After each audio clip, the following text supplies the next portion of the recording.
Hi guys, and welcome to All About the Philippines. Today we're going to have a chat about, is Tampo a cultural issue? So today we're going to have a bit of a look at that. Now I have done a couple of Tampo videos previously. They're in my relationship topics, which is in the playlists. So I'll pop them here if you want to look at the playlist. There's about 40 odd videos in that playlist for you to go through, including the two on Tampo. To understand Tampo, you've got to look at the Philippine side and you've got to look at the Western side of things. So from the Philippine side of things, most women in the Philippines will do what they call Tampo. Those who don't know what Tampo is, it is a behaviour what the women will do if they're upset or they're looking for attention of some sort. They will just ignore you and they'll give you the cold shoulder, so to speak. So it's very similar to what we might call sulking in the West, that they will go very quiet, they will not communicate with you. You could even go and try and communicate with them and they'll just ignore you. And to a Western man, that can get very, very annoying and very, very destructive to a relationship, which we'll get to later. From the Filipinas' point of view, that is a very acceptable way of getting the attention from the man to get him to realise what it is he's done wrong. Even if she's not actually telling him what he's done wrong, he's got to try and work that out for himself in the initial stages. Now Tampo can go on for anywhere from a few hours to days, in extreme cases, and that's where it can get very destructive, in my opinion. Now I'm giving my opinion through this video will be my own experience in dating and marrying a Filipina, being with a Filipina for the last 6 years. So it's coming from that perspective, as well as I'm trained in counselling, and in particular relationship counselling. So first up, you look at from the Philippines. Now they believe this is okay to do. It is accepted within that culture. So yes, it is a cultural thing in the Philippines where the men will sort of accept that in their relationship and they look at it as almost a cute thing, and they don't really get too fazed by it. And eventually the man will go up to the woman, and he will say, "Sorry, sweetheart," all this sort of thing. Now that's been going on for generations, and it's ingrained in that in the Filipina psyche, if you like. That's a normal, natural behaviour in the Philippines that they do, and is accepted. So many Western men, including myself, I've struggled with this to work this out, have really not understood the full concept of Tampo and what is trying to be achieved by the Filipina when she does Tampo. I think that's where the cultural differences come in, and it can cause some huge problems. I have known of people, I've heard of people who have split up, divorced, whatever, because of Tampo. So what the Filipina is attempting to do is get the man to understand she wants his attention for something. Maybe she's become jealous over something. Maybe she just feels she's not getting enough affection from the man. She might be trying to let him know she needs to connect with him at a different level. Or maybe the man is no longer making her feel special, but her way of doing it is by not actually saying, "Hey, you're not making me feel special, let's talk about this." It's just going quiet and maybe sitting in her room and not saying anything for some hours, and as I say, in extreme cases, some days. Now, this is where you've got to look at the other side of the coin. So we've spoken a bit about the Filipinos and the Filipinas in particular and how they view Tampo, and that's fine in a Filipino relationship because that's a cultural thing there that is accepted by most Filipinos. So what happens then when an Australian like myself, or an American, or any Western person gets together with a Filipina, and all of a sudden, bang, Tampo comes into play, and the man's like, "What the hell's going on? She's just not talking to me. I don't know what's wrong here. I've really got no idea. I've gone to try and talk to her and she just gives me the cold shoulder." Now, what the Filipina needs to really understand here, that the man will see this as a very childish behaviour.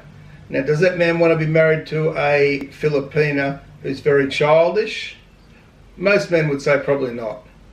And if they're getting that perception in their head that she's childish because of this childish behaviour that keeps coming up, not once, not twice, but it keeps coming up, then he's going to really start to question that relationship. And as a result, that's where the relationships get damaged, because of the difference in acceptance of that behaviour by the two cultures, by Western and by the Filipino cultures. Firstly, in my opinion, there's got to be give and take on both sides. Yes, the man, if he's going to get with a Filipina, needs to understand what happens in Tampa. But the same token, the Filipina also needs to understand what happens to the Western man when she performs Tampo.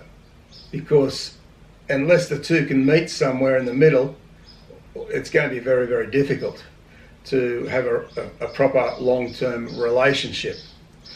Let's face it, once the physical attractions all wear off at the start of the relationship and you get into the main everyday relationship with that person, you want more than just, a pretty girl, good looks. That you want to be able to actually communicate with each other as well as a Western person. And if she's engaging in Tampo all the time, then that becomes very, very difficult to further your relationship. So speaking as a counsellor who has learned about relationships here in the West, it is very, very vital in any relationship that communication exists. Now, is Tampo exclusive to the Philippines? No, it's not exclusive, but it is more ingrained.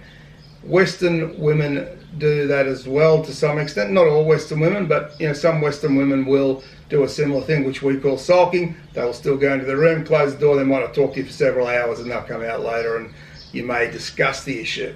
So it is a similar thing, but it's more ingrained, as I say, in the Filipina culture.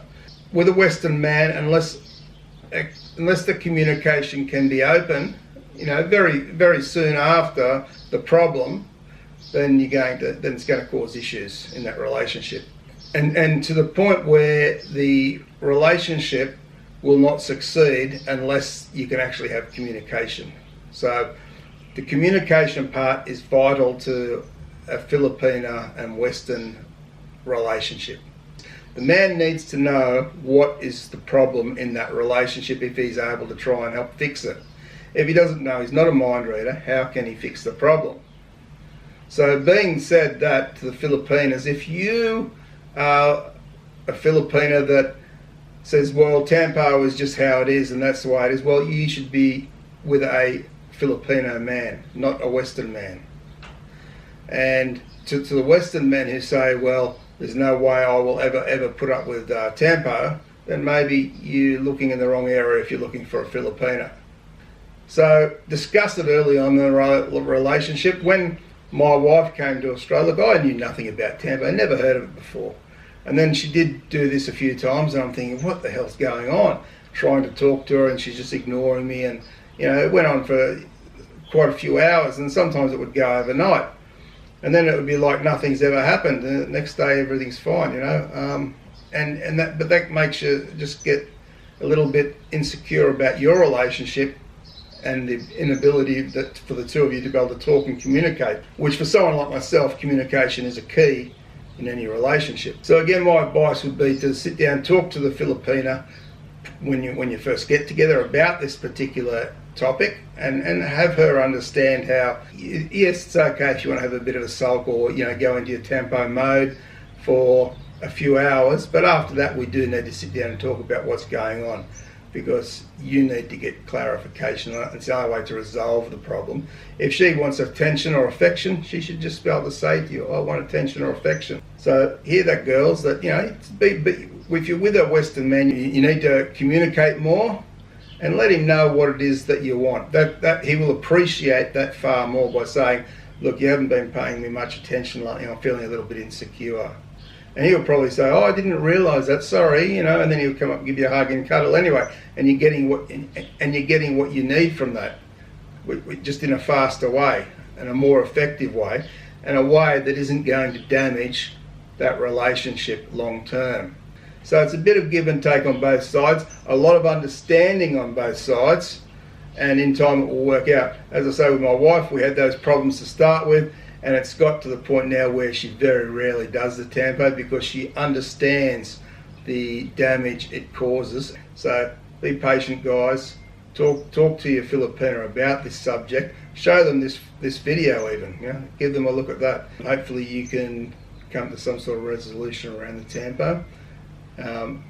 If it's something you, as a Western guy, do not tolerate in any shape or form, then, as I say, you're probably looking in the wrong area if you're looking for a Filipina, because it is pretty well ingrained in their culture. Okay, guys, hope you've enjoyed. Hope that this has helped you a little bit. And if you know anyone who'd like to see this video, share it around your networks. Of course, leave some comments below. Hit that like button, and of course, subscribe and turn on notification bell for more videos. Okay, guys, thanks very much for watching. Appreciate all your support. Take care, and bye for now.